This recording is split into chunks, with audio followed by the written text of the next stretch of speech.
видите, хора, как сте видяли от заглавието нещо видео, ще разопаковаме мой парфюм, който си поръчах преди една седмица. Поръчах си го от Нотино, доста хубав парфюм според мен, пробвал съм го и друг път. Малко е стар, но това не е проблем за мен, просто важно е парфюма да е хубав и да мириш на хубаво. Така, почвам да го разопакувам. Хора, изключих тази лампа, защото ще засвети много гадно на камерата и взех моята светкавица от Тем. Тем, как се казва там. Така, нека да анбоксваме.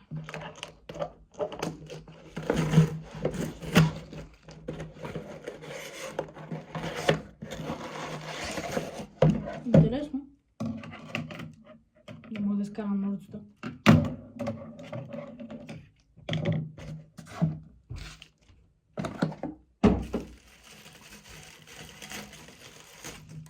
Да, поръчах си 45 грама. Така изглежда парфюма, може да ви е познат. Аз не трябваше да показвам точно това. Вижте. Нека да го изваря. Нека да само да фокусира да го видите. Така. Опаковката е поръчана, ако питате мен, на варел. Като варелите на казан. Като цяло.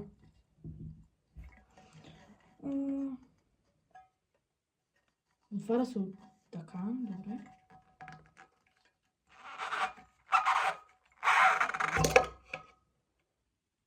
Аз казах, че поръчах си 50 грама малко. Вижте как е това.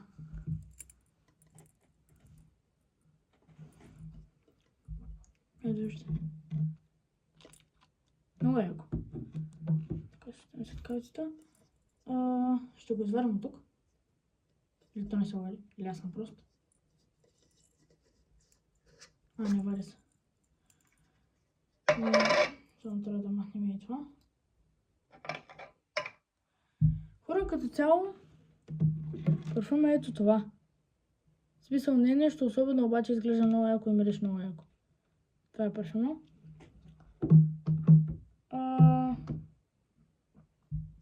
Да, общо взето.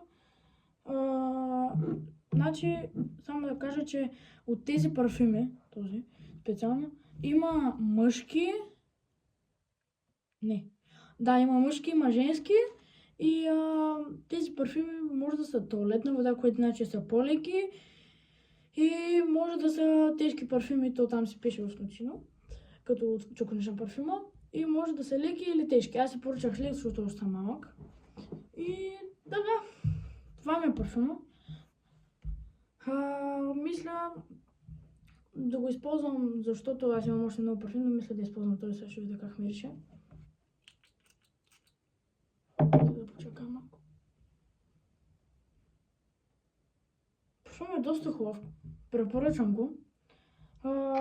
Струваше 40 грама, 40 мл, струваше 117 лева и много се заслужава парфюма. Хубав, това мога да кажа. Сега ще го сложа при колекцията.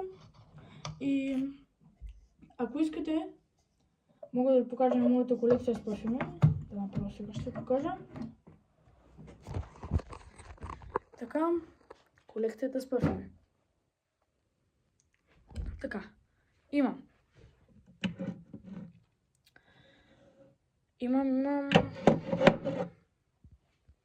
Скандал. Този. Хубав парфюм. Бюджетен. Става. Този не му знам марката, обаче и той е хубав. Пак е бюджетен и става. Dior Sauvage лично до сега ползвах този парфюм. Доста ми харесва. Някой казва, че е бесик, но за мен е хубав. Hugo Boss. Има черна опаковка. Също е хубав. Още един Hugo Boss. Обаче с металиков цвят. Tom Ford. Tom Ford е златен Tom Ford. И един от другите мои любими парфюми, именно Cartier. Да не се вреда, обаче Cartier. Така. Това беше, хора, от мен за днешното видео. Пожелавам ви всичко най-хубаво. Лайк, subscribe, комент. Ще видим в другото видео.